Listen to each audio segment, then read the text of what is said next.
We'll bring the Finance Committee to order. I'll take a motion to go into executive session. Second. We have a motion and a second to go into executive Anyway, all those in favor say aye. Aye. All those opposed say nay. The ayes have it. We are in executive session. Just to give everyone a heads up, we're going to try to take action on a number of bills, and just so that you'll know, if you've got the sheet from Deb, okay, so that you've got the same order. It's Senate Bill 348, followed by Senate Bill 393, followed by Senate Bill 396, followed by Senate Bill 398, followed by Senate Bill 452, followed by Senate Bill 453, followed by Senate Bill 494, followed by Senate Bill 552, and then dropping down to the second committee bills, Senate Bill 352, and then as time permits, we'll go back and we'll talk about Senate Bill 553 up at the top again, because I believe Senator Rosenwald has an amendment to that, and then back down to the bottom, Senate Bill 580. So those are the ones that are on my agenda for today. They may go, they may not go, but we're going to try to talk about each of those, and then we'll open it up at the end for any of the senators who want to discuss it or act on any of the other bills. Okay? So with that, Senate Bill 348 relative to emergency crop relief. And Senator Pearl has a motion on that. Senator 348, is that what you said? I'm sorry. Yes, sir. Okay. We have a motion of interim study. We have a second. Again, background on that, there is a note in fiscal that will have an effect on this. Moving. How does that affect your visit? Past your visit? So we won't need the amendment if we interim study it. So that we have an appropriation that is going to fiscal on Friday that will take care of essentially what this bill and was trying to do. So that's why I'm moving interim study, because I don't feel we need to move it right now. I believe that we've found a different path to solve the situation. Great. All right. Yes, Senator. The Senate President, if possible.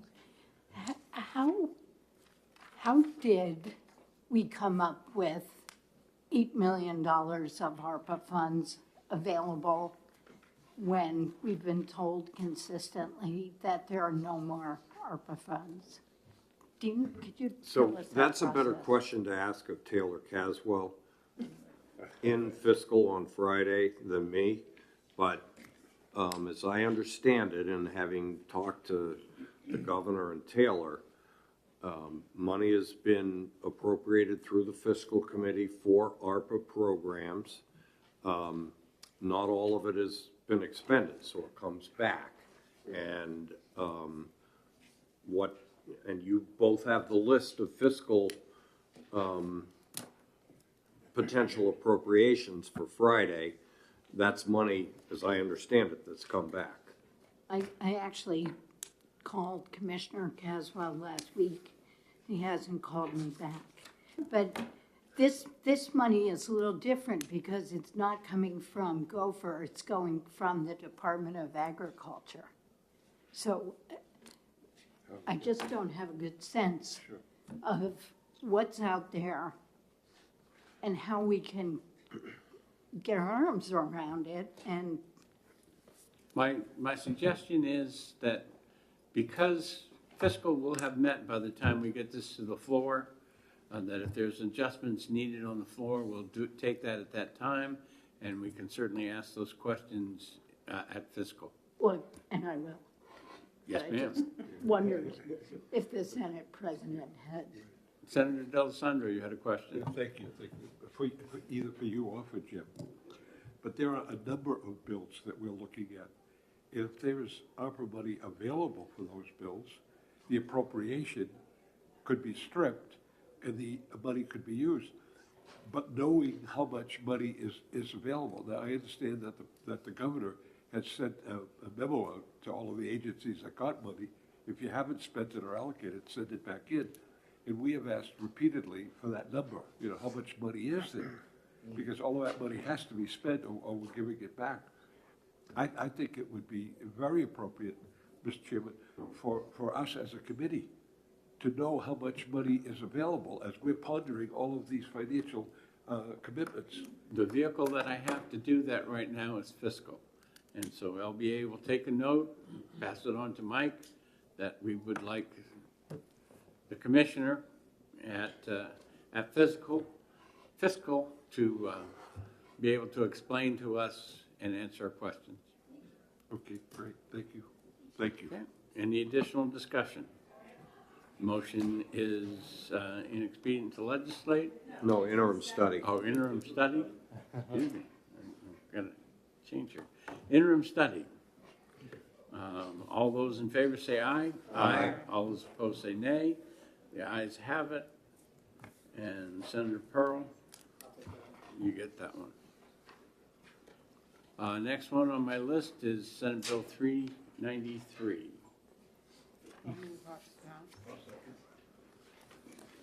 Second till I get there.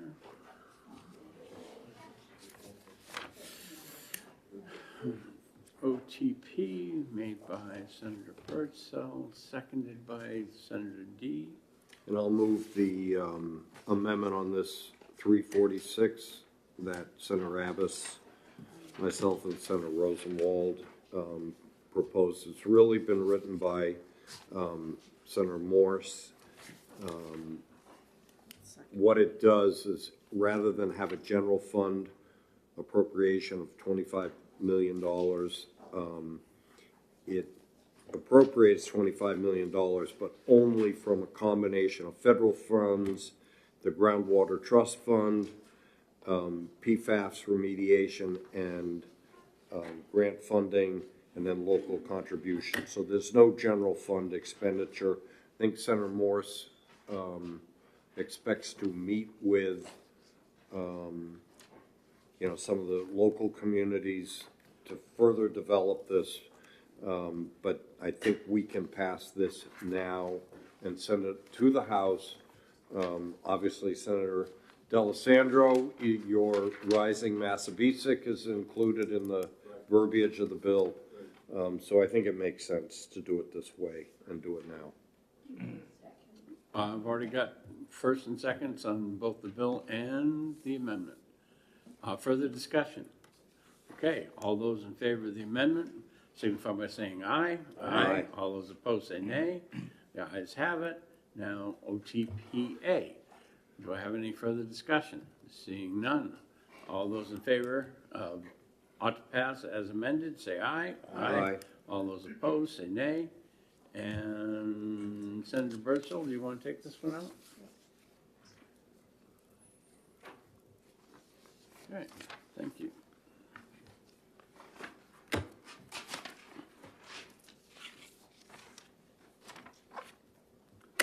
Next one on my list is 396. I'll move on to pass.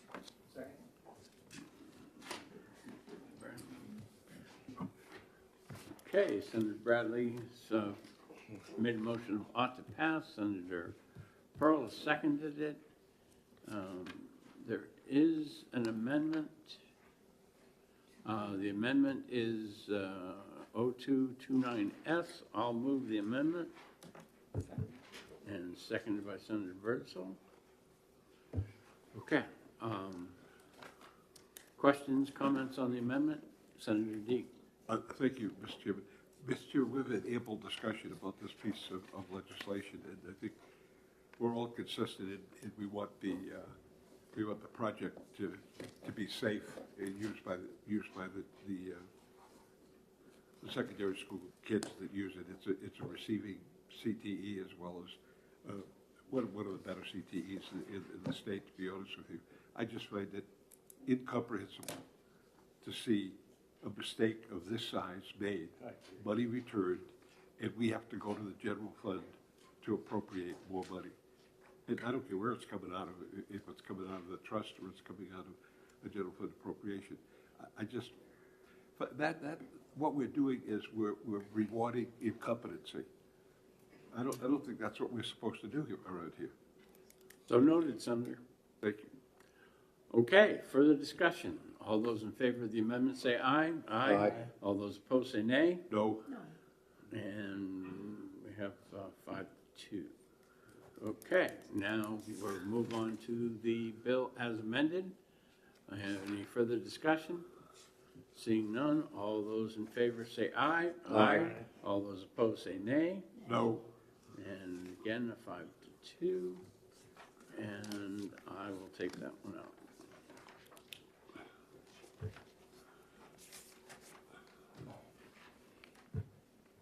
Next one on my list is 398. I'll move interim study. Second.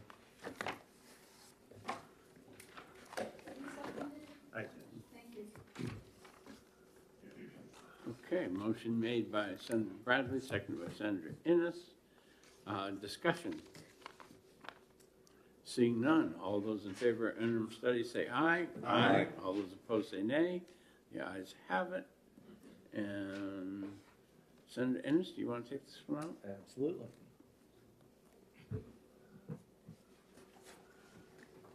Okay, next one I have on the list is Senate Bill 452. Okay, let me get there first.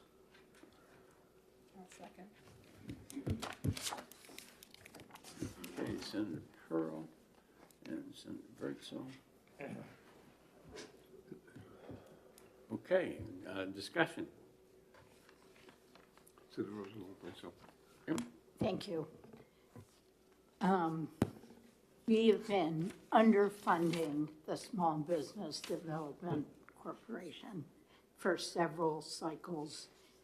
In 2019, the budget proposal eliminated their funding entirely. We put it back, but not at full strength. They do a great job helping our small businesses without charging them. There's an amendment from myself and Senator Innes that if we overturn this motion, I'd like to move. It cuts the cost in half, if you'll let me talk about it without being moved. I certainly will let you talk about it without being moved. Thank you. It cuts the cost in half to $125,000 for this biennium and directs the department to continue that level of funding in the next budget. So it is sort of like the Hampstead bill that we passed a few weeks ago, where we corrected a mistake and where we added the position for agriculture. That was another mistake. We meant to do this last year, and it just fell through the cracks. We didn't do it. So this would correct what I think the intention of the sponsor was last year, and certainly was my intention. Senator Dean. Thank you, Mr. Chairman. Here's another situation where we're looking for $125,000, and if we knew how much money was available, retaken back from the ARPA funds, would be able to fund this. There's a significant need for this. By the way, the biomass plant just went belly up in Berlin. Just went Chapter 11. The deal with Eversource is done. It's over. Berlin has a population now of 7,000 people. You got the main source of revenue for the community, which is tapioca. This plan for rural development, training small business development councils in rural areas, Coos County is a mess. There's nobody working in Coos County. Nobody. And I was told by my dear friend Senator Pearl, there's not one big animal doctor, veterinarian in Coos County, not one in the whole county. So it seems to me, here's an opportunity for us to do what the legislature is supposed to do. Help people. Help people. Give them the counsel that they need in order to develop the area. we can't back away from these things on a consistent nature. We can't do it, particularly when we're finding money for other projects. And if there's money, A, we should spend it, that's what we got the money for, and B, we should spend it on worthy causes. This is a worthy cause. Thanks, Senator. Senator Ennis. You know, I think this is small money that does a big job. And we heard from the SBDC and we've heard from the BEA, the rate of return on these investments in the SBDC, and it's tremendous. Over time, it grows our business profits tax, the business enterprise tax. And while I'm aware we put more money into the SBDC fund in the budget last year, we simply took it from $350,000 back up to $500,000 annually, which is the same amount it got when I was dean in 2013. So in 11 years, we have not increased the amount of support we provide to the SBDC. And as Senator D'Alessandro so aptly pointed out, there's a strong need for that, particularly for a rural counselor, which is what this bill does. Thank you. Senator Bradley. So, first of all, I don't think we made a mistake as we did with the Hampstead situation or the deputy commissioner for ag. I think we did increase it by, as Senator Ennis just said, almost 50%. Maybe it wasn't as much as what some people wanted, but it was a substantial increase. I can't argue with the need, but this does open up the budget on something that we already appropriated more money for last year. So I think this should come back in the budget, you know, for a discussion next year as opposed to this year. So, and just on, in terms of Burgess, yes, they declared bankruptcy earlier this week, but they are continuing to operate, and hopefully they're going to be able to, you know, negotiate an end of the PPA with Eversource and be able to sell the output of that power into the open market. So, Senator Rosenwald for a second time. Thank you. I would just point out that we've already just, like 5 minutes ago, reopened the budget on the Hudson appropriation where there was mistakes both by the town of Hudson and by the Department of Education. And it's way more money than this, $125,000. So I really think we can afford this. This will help businesses all over the state. Thank you. Is there further discussion? Senator Bertzel. I just want to reiterate what Senator Bradley had said about Hampstead. Understand that this is a totally different situation. The money given to Hampstead, yes, was a mistake in the budget, but we have had numerous visits. This is to try and reimburse Hampstead for some of the expenses that they are expending with Hampstead Hospital. We've had, over the summer, we've had at least 1 to 2 visits to either the EMTs or the police over the summer, lasting maybe 50 to 60 visits. So this is an entirely different issue than the teacher or this bill. Senator D. I agree with Senator Bertzel. It is an entirely different issue, and I don't think you can compare the two. But clearly and succinctly, the mistakes made in the situation in Hudson were awful, because you had people signing off on the project and sending money back, and then coming back and saying, well, the project's not done, and we need to pay $700,000 for the amenities that were needed initially to complete the project. So two different issues. And I'll tell you, I got another situation I want to talk to the president about, which is in the multi-million-dollar categories that I want an audience with the president at some time. audience. An audience. So, listen, Senator Bradley, you're recognized. An audience. I think we can second guess what happened on Hudson, but you know what? We made mistakes last year pulling the budget together too. And to not be critical of ourselves, but to be lambasting, you know, the town of Hudson and education department, I think enough is enough already. Well, mea culpa, Did you want to speak again, Senator? Yes, thank you, Mr. Chairman. As I said, Mayor Cooper, Mayor Maxima Cooper, we do that all the time. We do that in church on Sunday, all the time, because we all make mistakes. We all make mistakes. I understand that. It's the magnitude of the mistake when there is supposed to be vigilance, and when you have a project that large that has so many people involved. And I think the critical issue there is they signed off on it. This is completed exactly as it was brought forward. There is the critical error. All right, seeing no other discussion, we have interim study. All those in favor say aye. Aye. All those opposed say nay. Nay. And we have 4-3. And any volunteers? I'll take it out. Oh, come on.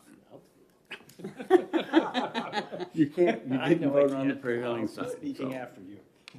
All right. All right, Senate Bill 453. Ought to pass. Senator Bradley moves ought to pass, seconded by Senator Pearl. All right, discussion.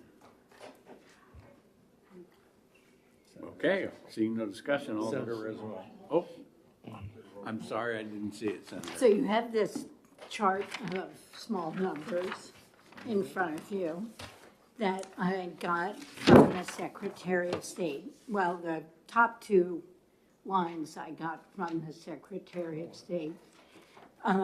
As you recall,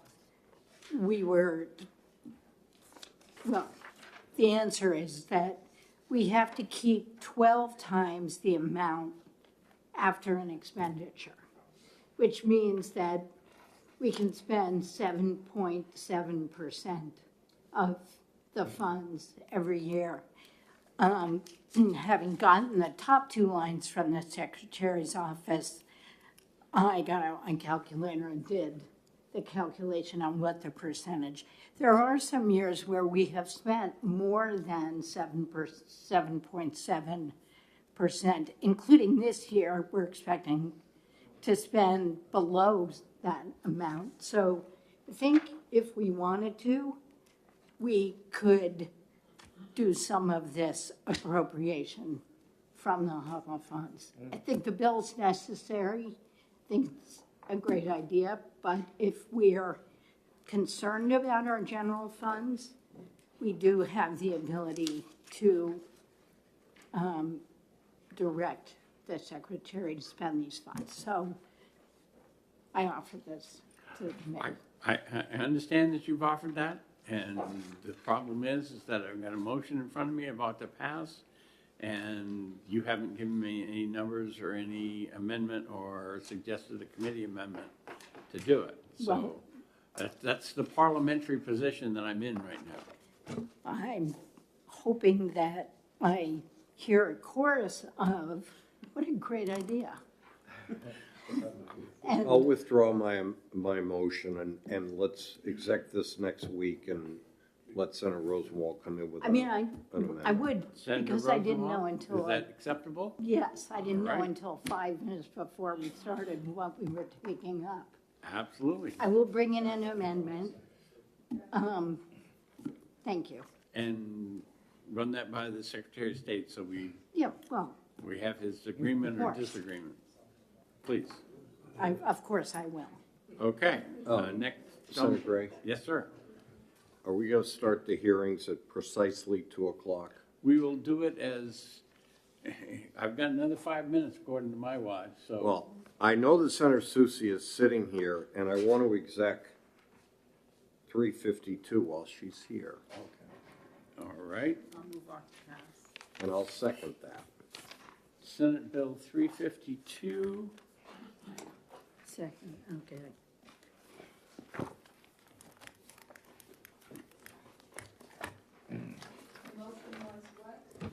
Senator Bradley moved ought to pass, seconded by Senator Birdsall.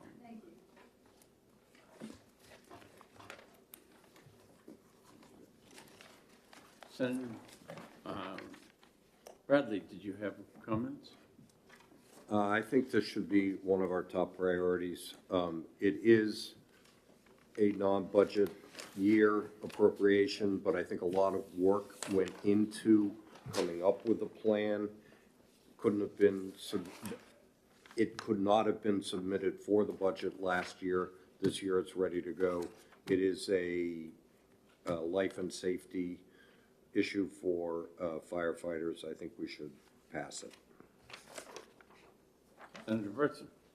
I agree, and I think based on some of the testimony and based on some of the comments that Senator Susie had put on the floor, early detection is really a way of saving lives early and actually helping the families. So I fully support this bill and ought to pass. Further conversation, Senator D'Alessandro. Thank you, Mr. Chairman. I concur, because what we've been told is that the presence of cancer in firefighters is very dangerously high, and many pass from that situation. I know that we've had a number of Manchester who have had this problem. So it's right and just that we address this at this time. So kudos to Senator Bradley and Senator Susie for bringing this up at this point in time. It's the right thing to do, and every once in a while we all concur on that. I love that. Further discussion? Seeing none, all those in favor of ought to pass say aye. Aye. All those opposed say nay. The ayes have it. I was going to let, because they haven't gotten anything yet. Senator D, would you like to take this one out?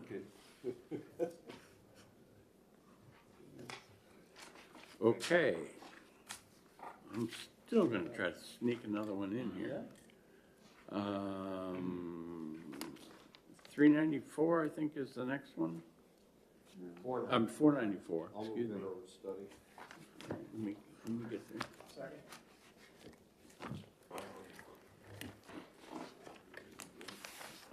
Yes, Bradley Pearl. Okay. Center sentence, farm relief bill. Yeah. I have a question about this, if I could. Yes, ma'am.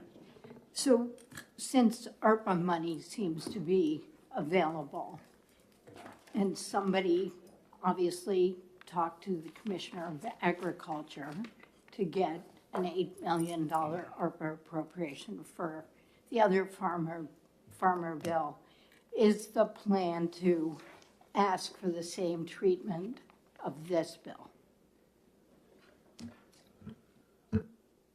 Senator Pearl. Thank you. So this bill establishes a fund. I think this is a great conversation to have in a budget year, not in the off year. This is looking forward to solving issues that we anticipate that we may regularly have with weather issues. And I think this would be a great conversation to have, but I don't think it's an ARPA money solution that we need right now. We're taking care of the immediate need with the $8 million appropriation that we're getting, and that's greatly appreciated within the industry. That takes care of the immediate need. This would be a good conversation to have in a budget year for looking forward to the future of anticipated issues that are upcoming. Well, if I could, Mr. Chairman, I mean, it would take some time to establish the program. If we pass the policy now, even without funding, even with maybe $1 in the fund, it could get up and running. And then if there were ARPA funds available, or if there were God bless you. funds available in the next budget, we could budget the funding for it, but this would allow the program to get established now, so we'd be ready. I mean, do we think farmers are never gonna need help again? If I may, Mr. Chair. Yes, ma'am. So it's a great conversation to have, but I think I'd rather have that policy discussion in energy and natural resources rather than I would in finance, because I think that's a discussion that we need to have about how the policy would look, how we approach the topic, and I really think it would be a better bill to push forward next year in a budget year. Further discussion? Senator D. Thank you, Mr. Chairman. Thank you, Senator Pearl. But I think in the final analysis, when push comes to shove, it all ends up here. And it's here now, and I think in support of my colleague, if you put the policy in place, you can talk about the funding of the budget next time around, but the policy will be there. And I think agriculture will have an opportunity to look at that policy, spend some time on that policy. These people are in desperate shape. I mean, it's not going to get any better. We know that. We know it's not going to get any better. I think the testimony indicated that the weather was a problem, and that the rain, the floods, and the pressure on the farmer was costly. So why not establish something to think about that? And if we bring it forward in the next budget cycle, we can talk about an appropriation to deal with this policy. Okay, so right now, we've got some conflict. Certainly, yeah, it would be possible to put a dollar on it and go forward, but I'm also hearing from members of that type of committee that it's not prudent to do. Right now, I have a motion in front of me of interim study. I think that Senator Pearl has made a pretty compelling case for why it should be sent through a policy committee. Remember that we have stepped up when our agricultural community has needed, resources. We did it several years ago. Former Speaker Hinch and myself led that effort. We're doing it with ARPA funds this year. I think that this should go through a committee process, and Senator Fenton should come back with it next year. All right, seeing no further discussion, the motion is interim study. All those in favor say aye. Aye. All those opposed say nay. And that sounds like 5-2. And Senator Pearl will take that out. Okay, we are at the 2 o'clock hour. We still have a couple more on my list, but we will move to the public hearing on Motion to come out of executive. motion to come out of executive session. All those, and second, all those in favor say aye. Aye. Opposed? Okay, and so we're out of executive session and ready for Senate Bill 602. Yep, whenever you're ready. Okay, All right. and we'll ask the prime sponsor to introduce himself and the bill. Good afternoon, Mr. Chairman, members of the committee. Dan Innes from Bradford, New Hampshire, representing District 7. This is a small little bill, and its genesis really is a study commission that met in the fall to take a look at the hospitality and tourism industry in the state of New Hampshire and identify problems and opportunities that we might be able to address.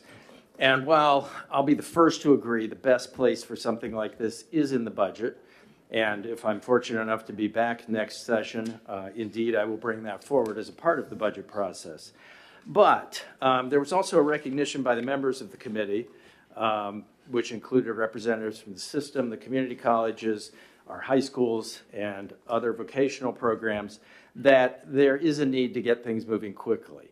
The educational institutions are only meeting about 10% of the demand in our state for employees, and the hospitality industry has really struggled to get back to full staffing since the pandemic. One of the big sources of that difficulty is that not enough students at the high school level are pursuing these programs anymore.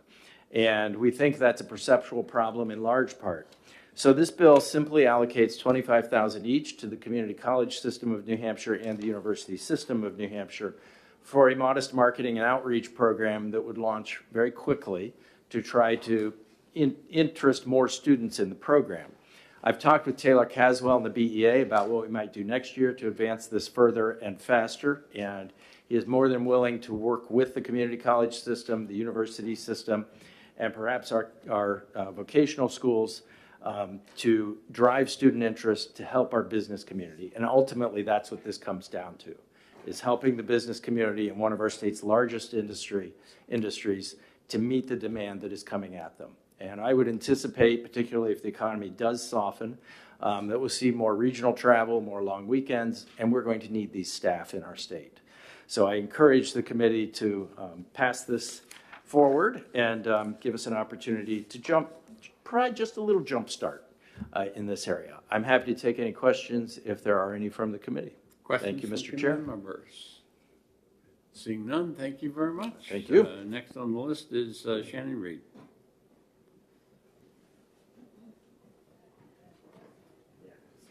You come up pretty quick when there's only 2 people on the list. I didn't actually sign up to speak necessarily. That's true, but It makes sense, so here I am. Shannon Reed, representing the community of New Hampshire, thank you. I want to express appreciation to Senator Innes and Senator Spoka, who are the sponsors of this bill on the Senate side. I don't know how much appetite there is for appropriations that are off cycle, as this would be, but we appreciate the effort and also the responsiveness to work with the task force. One thing that was cited by the task force that Senator Innes mentioned is the need to build student interest in the profession, the hospitality profession. They noted that many students are unaware of all the different career paths and opportunities within the industry. Could you hit your mic, please? Oh, sorry. Yes. I don't need to repeat all the things I just said, do I? Good. anything that's important that you want to hear the public to hear, you should repeat though. Right. Well, I'll simply repeat then that one of the things that was cited by the study committee, the task force that met, was the need to build student interest in the hospitality profession, noting that many students are unaware of the different career paths within the industry.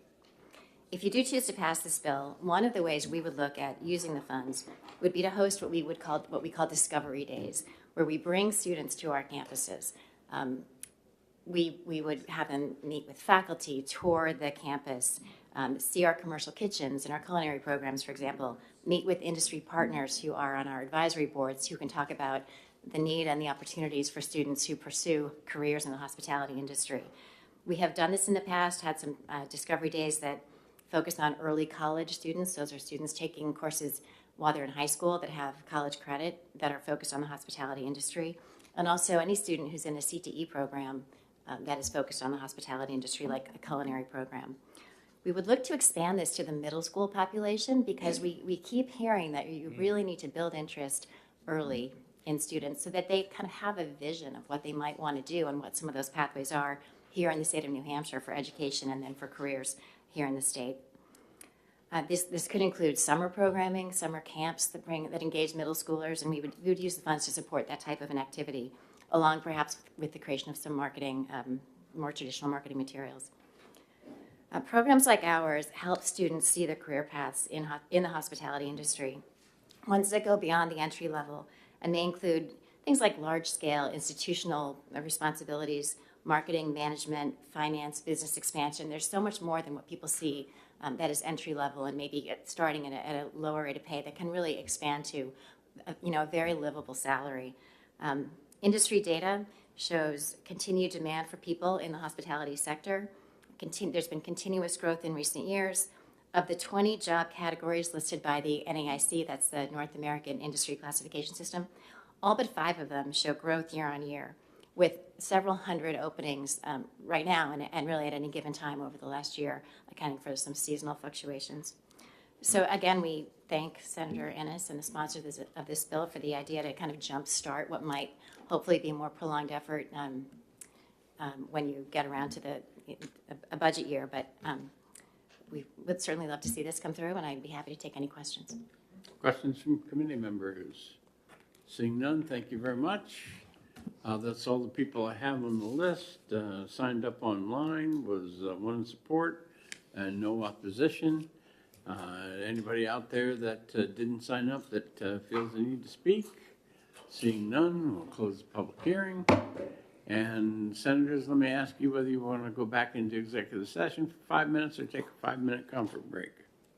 Let's go. Move to go into executive session. I have a motion to go into executive session. We have a second. All those in favor say aye. Aye. All those opposed say nay. The ayes have it, and we are in executive session. The next one on the list. 552, I believe, Senate Bill. Yes. I'll move that on study. Second. Get the bill out.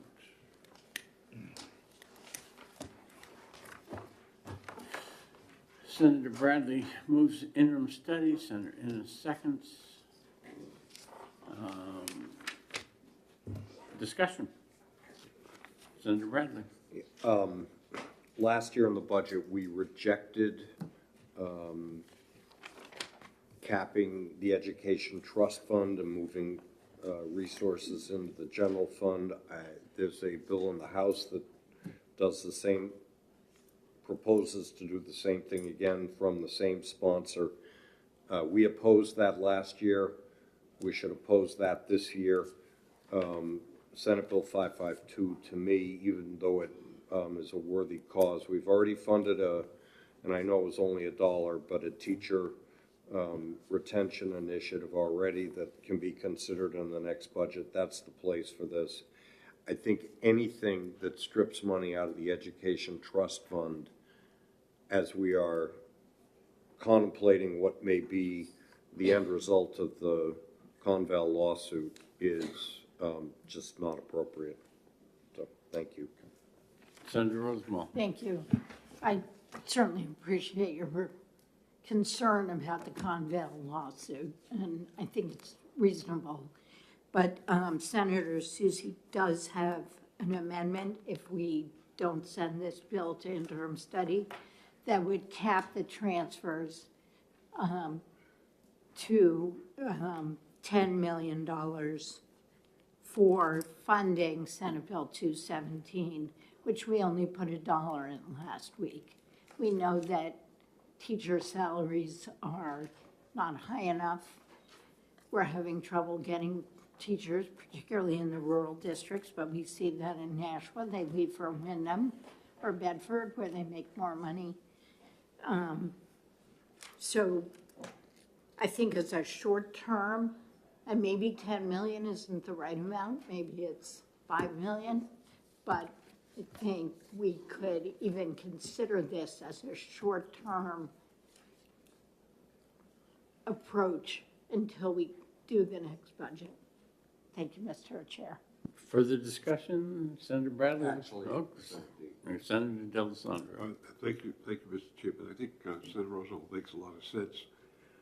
I think it was quite clear when we had testimony on the teacher's salary issue that the disparity between the haves and the have-nots in terms of recruitment and retention of teachers is so great at this point in time that you could start in one district for $40,000 and in another district at $80,000. Where are you going to go?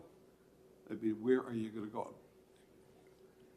And as I mentioned to you, I started out at $4,000 in a rural district as a teacher, 5 subjects, 5 different preparations, football coach, assistant basketball coach, and I governed the lavatories as I went from the 3rd floor to the 1st floor. So you're not going to get that kind of participation in today's world. The Education Trust, we all know it isn't an education trust. It is not truly a trust. It's a general fund appropriation. So if there's excess in the general fund appropriation, and it can be spent on an education situation, and what is more important than getting qualified teachers? Getting teachers, and when they're qualified, even better. And an advisory group to provide advice and consent in structuring this, it kind of makes sense. Now, in the old days, anything left in what was called a trust immediately went back to the general fund. I don't think that's the case anymore. It's retained, but it truly isn't a trust, because if it was a trust, it would be non-lapsing, and the monies would carry over under any circumstances. So I think it makes sense, and boil it down to the $10 million number. That makes sense. If you wanted to make it $5 million, that would make sense. But certainly $1 doesn't make sense. And that's what we did. Thank you, Mr. Chairman. Thank you, Senator Bradley. Yeah, all I was gonna say given the situation we're in legally, I just cannot support taking money out of the education trust fund. I think, funding the teacher retention program is something that, should be discussed in the budget next year. We, passed that bill, granted only $1 appropriation, so we'll, presuming the House passes, it'll be a budget discussion next year. I think that's the place for it. Okay, seeing no further discussion, all those in favor of interim study say aye. Aye. All those opposed say nay. No. And we have 5-2. And I have a volunteer to take that one out. I'll take it. Senator Innes will take that one out. Do I have a motion to come out of executive session? Second. We have a motion and second to come out of executive session. All those in favor say aye. Aye. All those opposed say nay. The ayes have it. We are out of executive session and we need a minute before we start the public hearing on 590.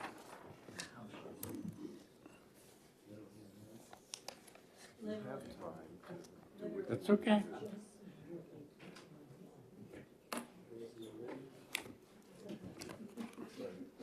I know the chair. I think he'll give you that minute, another minute if you need it. All set. Okay. That's what they call a get it well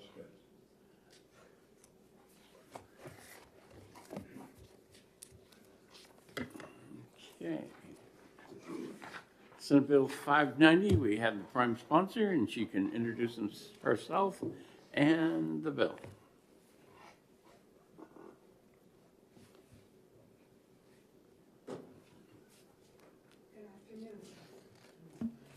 Got it. Good afternoon. So you have a packet coming around. And I also am going to send this around. These are, I don't have copies of all of these. This is just for, your visual. Thank you so much, Jacob. Okay. Hi, for the record, my name is Deborah Altschuler. I represent Senate District 24, which includes the towns of Exeter, Stratham, Rye, Greenland, Hampton, Hampton Falls, Northampton. And I want to thank you for hearing this late bill. Appreciate that. And this is about making appropriation to address the storm damage done to the seacoast in January. On January 10th, we experienced significant roadway damage. Concrete shore barriers were thrown 50 feet off their placements, collapsed sidewalks, flooded bridges, and extremely stressed wastewater systems. Our first responders evacuated residents in the town of Hampton, and Police Chief Alex Reno made the wise decision to declare an emergency, shutting down Ocean Boulevard and calling for residents to evacuate. A shelter was set up at one of our inland schools.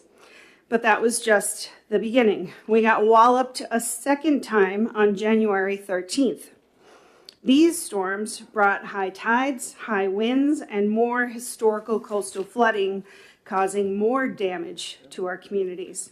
Weakened infrastructure was further impacted by water rising from both angles. We had it coming off the ocean and rising up behind us in the salt marshes. There are municipal representatives here today to speak about their town's experiences, and Representative Jackie Grota is here to talk about specifically the damages to Rye, and Representative Chris Munns is here specifically to talk about the damages in Hampton. Attached are supporting documents outlining the costs of damage to our coastal communities that we are seeking support from the state to meet our needs. Our municipal responses were prompt and professional.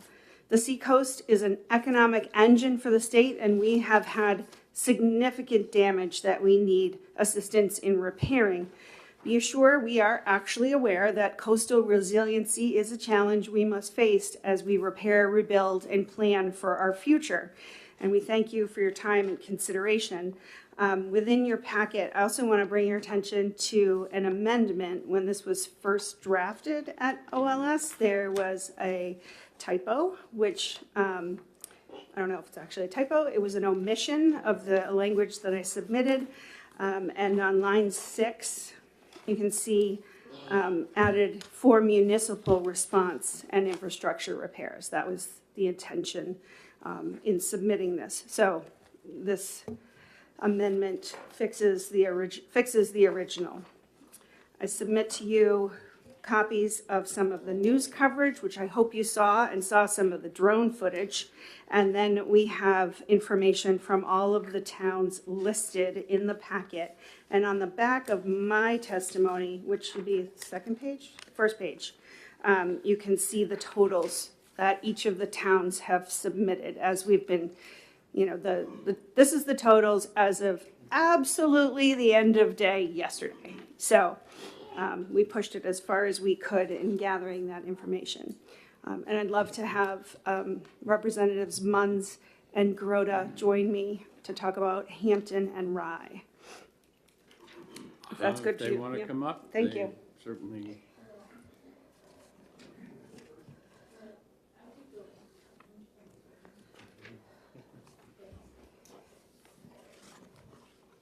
I will stay here for questions too. Senator, if you want to sit over in the LBA seat. I don't think there's anybody there right now. That way, there's a microphone there.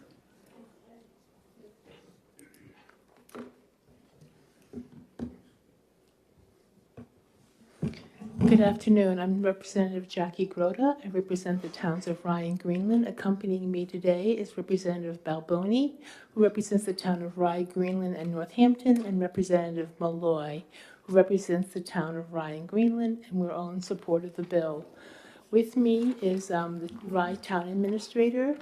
Rye was heavily involved with the last storm.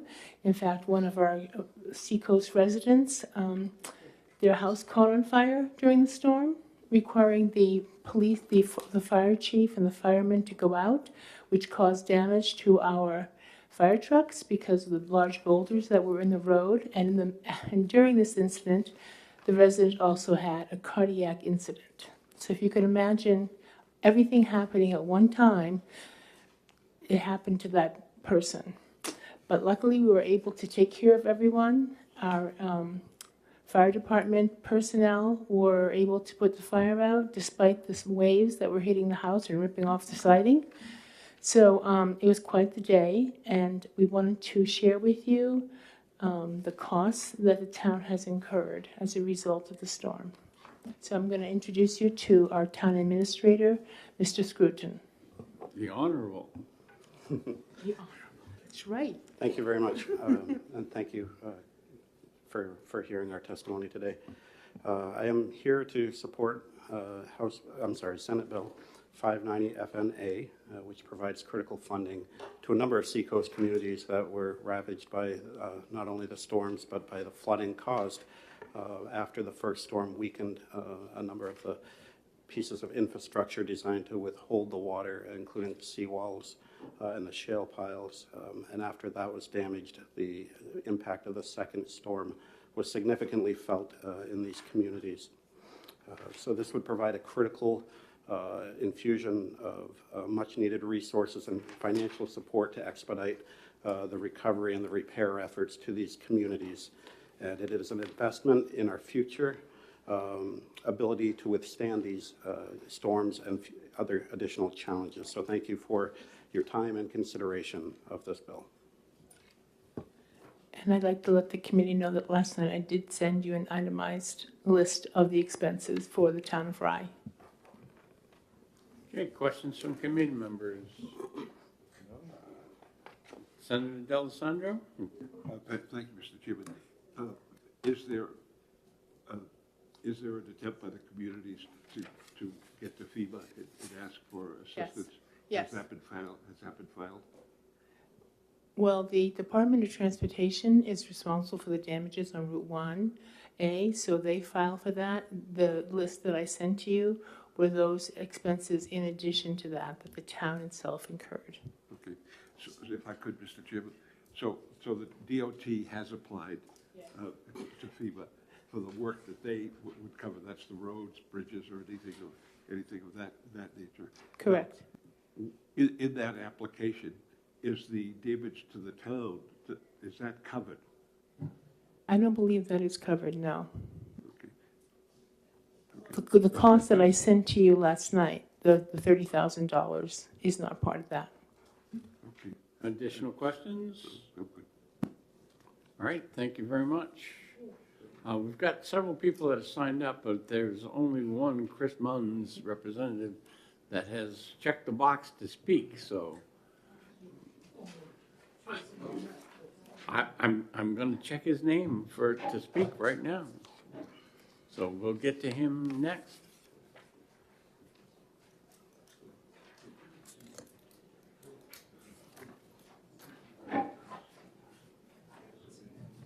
So thank you, Mr. Chairman, and thank you, members of the committee. For the record, my name is Representative Chris Munns.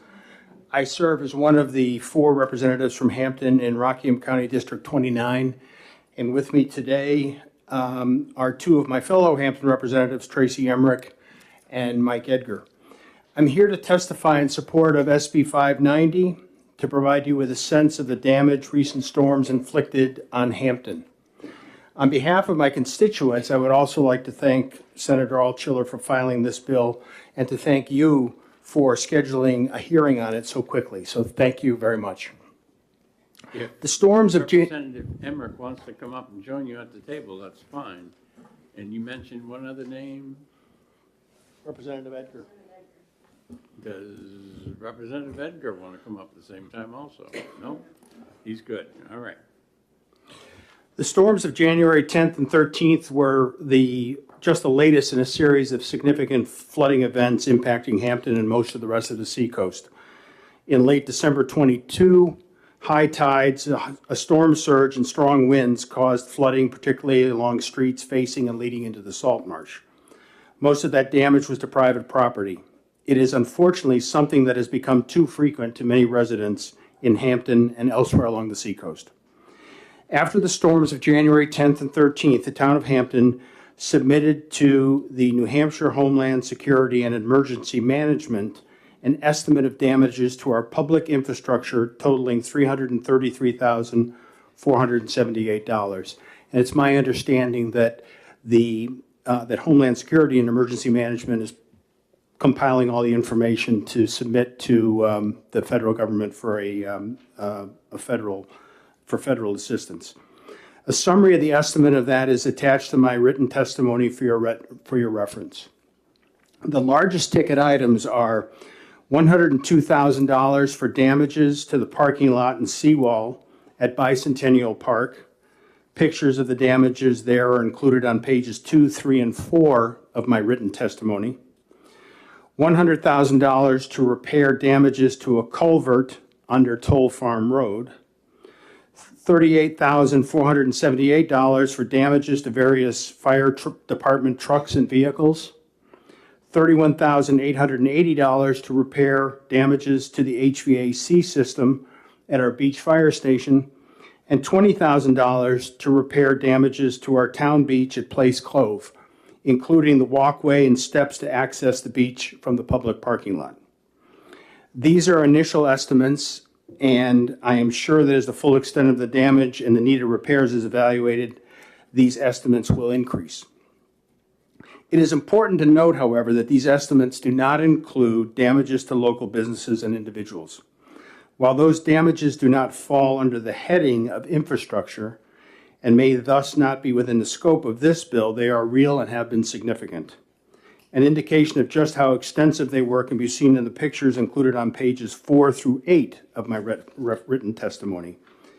Whether it is a part of this bill or some other legislation, my hope is that we can offer affected businesses and individuals some assistance as well. In 2021, the town of Hampton compiled a detailed Hampton Harbor flooding evaluation report. Included in that report are a series of short and long-term flood mitigation alternatives. The most viable short-term solutions are the use of temporary barriers and revisions to zoning ordinances and site plan regulations. Longer term, we will need to look at evaluating key roles and/or voluntary or managed retreat of affected structures from the floodplain. Implementing any of these is beyond the scope and resources of our town, and we will need state and federal support. That will need to be a separate discussion, but should not be forgotten as part of our efforts to address the impact of last month's storm. Finally, although I represent Hampton, I drive along the length of Route 1A, Ocean Boulevard, from Hampton through Northampton, Rye, and Newcastle to Portsmouth several times a week, if not daily. The damages to the seawall and the roads in those towns is extensive and must also be addressed. While I would be remiss if I did not ask you to put Hampton at the top of your list of priorities, the needs of those towns comes right after ours. Thank you for your time today, and I would be happy to answer any questions that you might have. Representative Emery, we'll get you, and then we'll ask the questions after. Thank you, Mr. Chairman. I'm here in support of the bill, even though it's questionable about the funding. I believe there are some funds available, and I'm here to support the bill just to get Hampton in the list as for whatever funds are going to be available. And I also want to let you know, we are aware Hampton is a high-risk community for flooding. I served on the planning board, and we updated our master plan last year to include resiliency, that we worked together with the Department of Environmental Services for the chapter on resiliency. We also have improved our zoning for residents that are going to be building or rebuilding in the flood areas. There's restrictions on how low can you go. We're looking for people to build out of the floodplain, which is about 9 feet. We're looking for at least 1 foot of freeboard. Also, I'm on the Hampton Beach Area Commission, which would be in support of whatever assistance we might receive. But I would mention that I think if there's an amendment to be made, I believe the Department of Transportation needs to be added to this bill, not just the Department of Safety. Thank you. Questions from the committee? Senator D'Alessandro. Thank you, Mr. Chairman. Thank you very much, Representative. Tell me about the restructuring plans that are put in place with regard to the elevation of the foundations in the buildings to protect them from further disaster. Is that in play? Is that Yes. moving as we speak? Any residents or business actually that's going to rebuild to up to over 50% of the value, assessed value of the building, has to rebuild according to code. And that code says that the high water mark is 9 feet, and you must have at least 1 foot freeboard above that. You can go up to 3 feet above that, unless you're going to you get relief on a taller building, then you can go higher. Further question? Follow up? Yep. Now, would there be some mitigation to assessed value of the property based on these improvements? Well, the property would be reassessed in the normal process, but the need to do it is based on current assessment. Right. But Senator Stiles had a piece of legislation years ago about some property on the beach that was damaged. It was reassessed. It was reassessed at the same value. Is that consistent with this, or will a new value be assessed? My guess is a new value would be assessed because it would be a new structure. Okay, thank you, Mr. Chairman. I don't see any additional questions. Thank you very much. Thank you. Mr. Chair, we're not sure what the weather is going to be today. We're grateful that this storm passed us by, but in preparing for today, the fire departments of Northampton and Newcastle were not sure if they were going to be able to make it because they would be having to be on the roads, but the weather cooperated. So we do have representatives here from those towns. That was my next thing. Was I've taken care of everyone who's checked they wanted to speak. Is there anyone in the audience that wants to speak and is not on the list? Mm-hmm. Seeing none? Yep. Could I ask Senator Oldschiller a question? Absolutely. Thanks. You can stay there, Senator. I'm not trying to move you. So I appreciate the homework that you've done on this. I'm just looking at the 6-town list that's at the end of your testimony: Northampton, Rye, Seabrook, Portsmouth, Newcastle, Hampton, all of those figures. This is public infrastructure, is that correct? Yes. Yes, And we so the asked for total- public infrastructure and municipal response Yeah. related specifically to January 10th and January 13th. So the total is, as I totaled it up, about $700,000. Okay, Okay, you'll trust my. I will. It was I will. 702. There we are. Yes, yes. Okay, and I'm assuming based on the amendment that you would like the finance committee to hold this bill until we see what the FEMA process yields, at least initially, is that correct? Yes, we would like to make sure that when those funds, if those funds come through, that we are also accounting for that which will not be covered by FEMA. And is there an expectation that these dollars that are listed here will not be covered by FEMA if there's an emergency declaration, or is that something we don't know yet? We don't know yet. Got it, Yeah. okay. In fact, some of these numbers could go up, but this was the day. Got That's it. why, yeah, Got that was why it too. was a $1 ask, and then, once we had the day, yesterday was like, okay, last chance, everyone, last numbers. And obviously with Representative Emmert here, Yes. this bill can be scrubbed somewhat over in the House, in front of House Finance, as we have more information based on FEMA and the municipal response. Yeah, I would prefer fluffed rather than scrubbed, but you know, you do you. Scrub maybe wasn't the right word, yeah. Enhanced. There we is go, probably what there we you're go. looking for. That's the SAT word I want. There we are. All right, thank you very much. Additional questions? Seeing none, we will close the public hearing. And do I have a motion to go back into executive session? We have a motion to go into executive session by Senator D'Alessandro, seconded by Senator Rosenwald. All those in favor say aye. Aye. All those opposed say nay. The ayes have it. We are in executive session. And 580. down so I don't forget to give it to her. 580. 580 is one of the next two, yes. I move on to pass. Set of those. Thank you. Thank you. All right.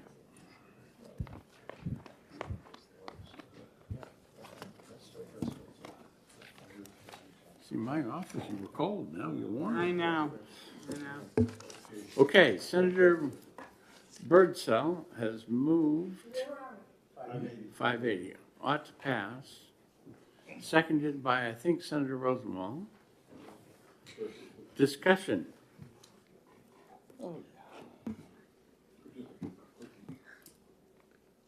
I think, Mr. Chairman, we got plenty of toll credits.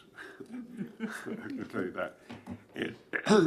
But how much are they worth, you Well, know? that's the key. How Quanto much- costa? How much are they worth? Quanto costa, because it each, you're right. We have done this in the past with almost every major project that we have put together in terms of building, so it kind of makes sense. I think it's a creative way, not to spend money, but to use the toll credits. We ought to do that. We've been doing it. Now, the question is the compilation of those toll credits. They keep coming, and, you know, based on the federal criteria. And that means our toll roads are going to better be in good shape and better produced. But I think it's a good idea. Additional conversation, Senator Bradley. Yeah, I was just gonna add, I mean, obviously sound barriers are an increasing need. Absolutely. You know, probably in my district, in my lifetime, there'll never be a qualification for a sound barrier, but if you live in where a lot of the rest of us in the Senate live, they're absolutely necessary. I think that Senator Waters should be congratulated, as well as Senator Ricciardi, Gray, Carson, and Birdsell, for their work on this bill. I think it's a really good compromise. It is. And I think we have a shot at getting more money for sound barriers. Yeah, absolutely. I would move that to pass. Okay, well, we've already got the odds pass. I'll tell you what. Yep. Well, what's the amendment number and, oh, the amendment was already done in the other committee. Yeah. All right, so we're good to go. Senator Bradley and Senator Rosenwald, first and second did that. Any further discussion? Birdsell. What did I say? I said Birdsell and then Rosenwald, I thought. I said Bradley. Oh, Bradley. Okay, well, you know me. Anyway, not seeing any other discussion, all those in favor of ought to pass say aye. Aye. All those opposed say nay. The ayes have it. And Senator Rosenwald, I don't think you've taken one out yet today. I haven't. I love Tulsa. You got this one. Wait. The gift that keeps on giving. I love Tulsa. Okay. Senate Bill 553. Second.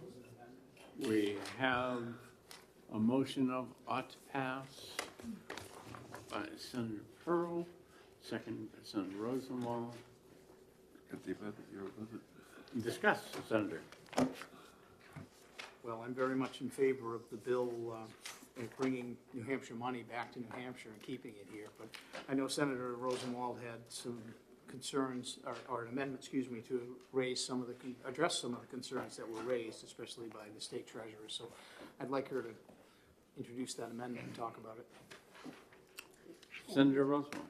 I'd like to move amendment number 0616S.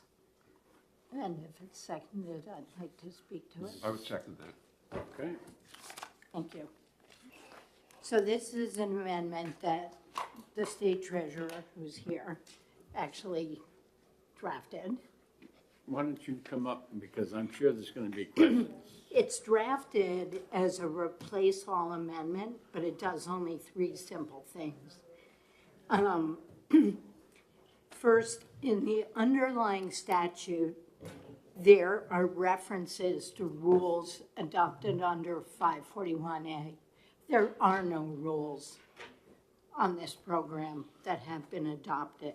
So the first change is in line 7 and 8 to remove the reference to rules and say, based on criteria established by the state treasurer. That correlates with line 16, the change from shall to may, so that she can go to rulemaking afterwards without slowing down the project. But it will allow her to establish the investment criteria without having to go to rulemaking, and there are no rules. The third change is also on line 8. She would like us to change the start date to June 22nd, 2025, because that's the day the current contract expires. So there would be no need to change the contract. And the final change is on page 2. The change in the effective date from 60 days post-passage to on passage would give her 2 more months to establish the criteria and get this program ready. I'd like, if I could, to talk about why I think this is a good bill that we should pass. You've got the floor, Senator. Thank you. I appreciate that. I see this as an economic development bill, and I like to think in metaphors. So I think currently we've looked at the PDIP as only the heart, and we've looked at the aorta and the amount of blood it pumps out just from that one spot. But I think this bill imagines the entire circulatory system and gets us down to the fingers and the toes by imagining what happens when you inject that amount of money, which has really grown in the last few years and even grown a lot since last year. What are the tax revenue impacts? And that's what Brian Gottlob's study came up with.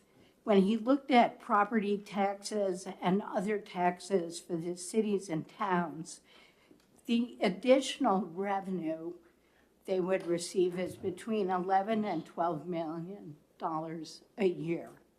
And the state would pick up some additional revenue too. So the cities and towns are going to get more property taxes. They're going to get 30% of the rooms and meals distribution from a bigger pie, because 2,000 jobs can be created.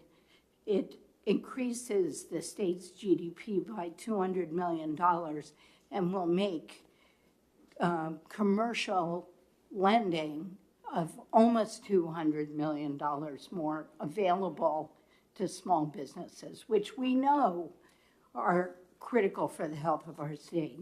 I think we've seen the effect of the federal funds, how important they were for helping our businesses expand. And I think to a certain extent, we can say that's why business tax receipts have been so strong, is that there's been a lot of money coming into this state. This replicates that, but on a smaller scale. The banks can handle it. It's about 1% or 1.5% of their total deposits. Everything will be secured and collateralized. There would not be pauses in redemptions or in-kind redemptions that we heard about from Standard and Poor's, S&P Global. The current manager has a liquidity threshold of 10% every day. The largest investment of the fund is currently 9.8%. So if that investor, whoever it is, were to redeem all of their assets, none of the other cities and towns would be able to for 5 days. So I think this is a good bipartisan bill. I think it looks forward. I think it's hopeful. I think it helps our small businesses. And I hope we'll take up this amendment and pass it and the bill. Thank you. Go to the state treasurer now and get your comments. Thank you, Mr. Chairman. Good morning. For the record, State Treasurer Monica Mazzapelli. I go back to what Senator Rosenwald mentioned.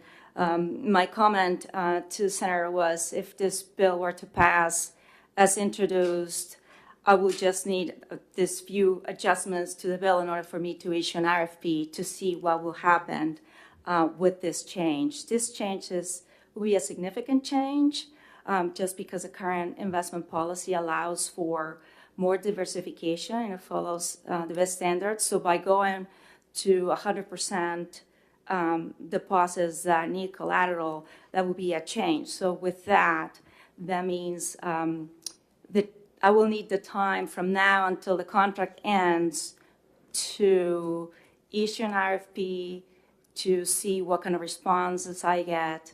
Then once we find the investment advisor willing to follow this new law, we will need some time to transition and migrate the current program, the current accounts to the new program manager. So that was, and it was based on response to, I think, Mr. Chairman, you had the question, what will be the best effective date when I came to the public hearing? And my only comment to Senator Rosenwald is I think I need some direction right now to start the process, and that's why this amendment will help me proceed with this new initiative. And again, this is just if the bill passes the way it was introduced. with this minor amendment. I'll be happy to answer any questions. Okay. Additional comments, questions from committee members? All right, thank you very much. Thank you. Is there anybody that wants to caucus before we do anything? Good? Okay. We have a motion of ought to pass and then a motion on the amendment. Yep, the amendment is 0616. You made it. Senator D'Alessandro seconded it. I got it all down right here. Further, well, we haven't voted on the first yet. Further discussion on the amendment. Okay, seeing none, all those in favor of the amendment say aye. Aye. All those opposed say nay. The ayes have it, and now ought to pass as amended. Further discussion. Seeing none, all those in favor say aye. Aye. All those opposed say nay. And Cindy? Wow. Yes, Senator Rosenwald, you can take this one out. That gives you 2 for the day, so. All right. Well, That's not true, is it? we're proud to have you up there talking. Okay, that is the end of my list today. Are there any other bills that people want to discuss before we ask to go out of executive session? Move to go out of exec? Second? what about potentially 363, 387, and 495? What? These are all second committee. 363. 363, 387, and 495.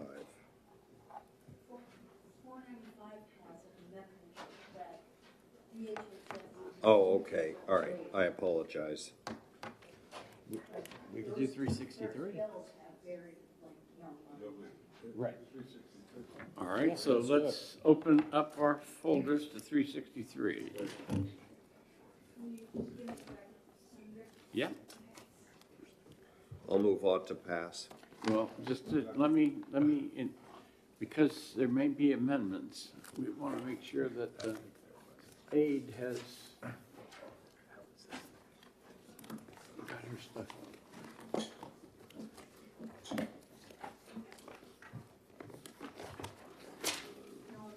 No, Okay.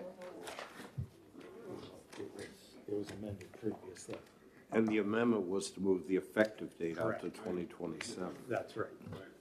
That's exactly what it was. And that would, It's 363. and that gives the Brook time to replace the revenue.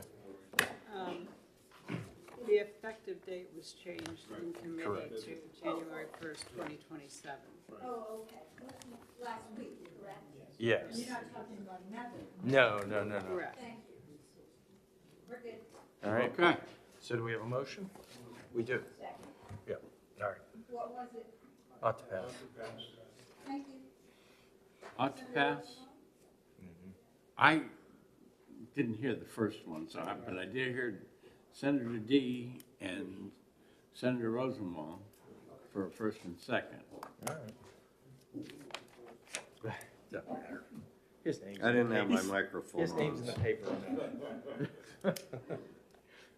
Anyway, all right, further discussion. All those in favor of ought to pass say aye. Aye. All those opposed say nay. Hey, I got The ayes have it. And with no amendment, Senator D, you get this one. Yeah. Yeah. So we're good. All right, 387.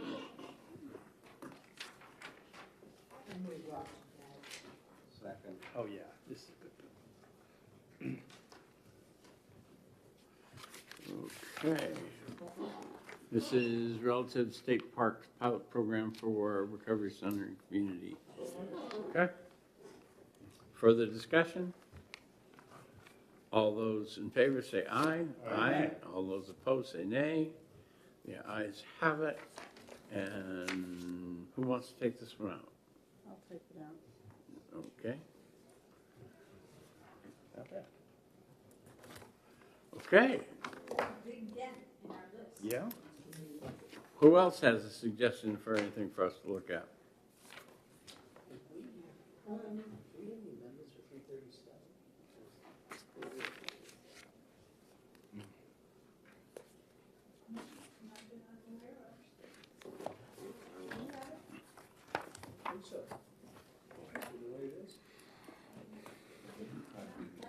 Three 337 is doulas and lactation service providers.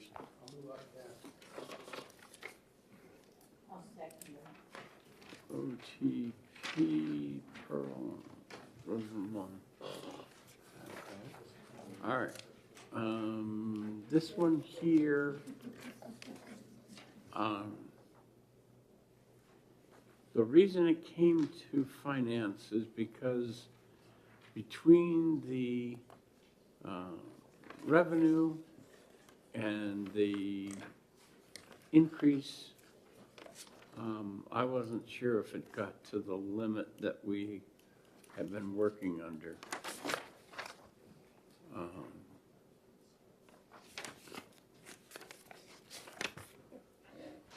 Mr. Chair, Further discussion? Yeah, this just simply establishes this finishes up a bill that we did last year and part of, I'm sorry, was it 175? Where we established to do a bill last year. I'm sorry, I don't remember the number. But anyway, this is a piece that was left out of it, and we didn't authorize OPLC to actually set up the ability to do it. So we had an amendment that was worked out with, between Medicaid Services and OPLC and prime sponsor, Senator Whitley. So we should be in good shape for this. Thank you. I spoke with Director Lippman this morning about this bill, actually, who told me that we've accounted for all of the general funds and the federal match funds for Medicaid in the budget. This is just the licensing piece. So that's why the fiscal note is relatively small, but we already budgeted both the general funds and the federal funds to certify and reimburse these services under Medicaid. So we authorized them to set up the program, but we didn't give OPLC the ability to create the license. essentially. Further discussion? Seeing none, the motion is ought to pass. All those in favor say aye. Aye. All those opposed say nay. The ayes have it. Senator Pearl. Take that up. Could we look at Senate Bill 473, 473. which has an incorrect fiscal note, but which hasn't been revised? There's no, this is about unclaimed pari-mutuel tickets and vouchers. Previously, they've stayed with the operators if someone didn't claim their winnings. This bill requires that the money be sent to the treasurer and be put into the governor's scholarship fund. Yep. It would bring actually $400,000 per year, is the fiscal note, into the governor's scholarship fund with no actual cost. So the fiscal note says $200,000 to the scholarship fund, but we confirmed in Ways and Means that that was not correct, that all of the money, all of the $400,000 would go into the scholarship fund. So I don't see any reason why we couldn't pass this bill. Further comments from other people? And I would move it. I'd second it.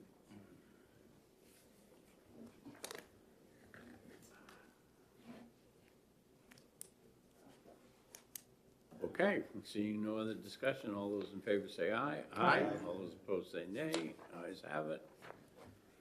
And, okay.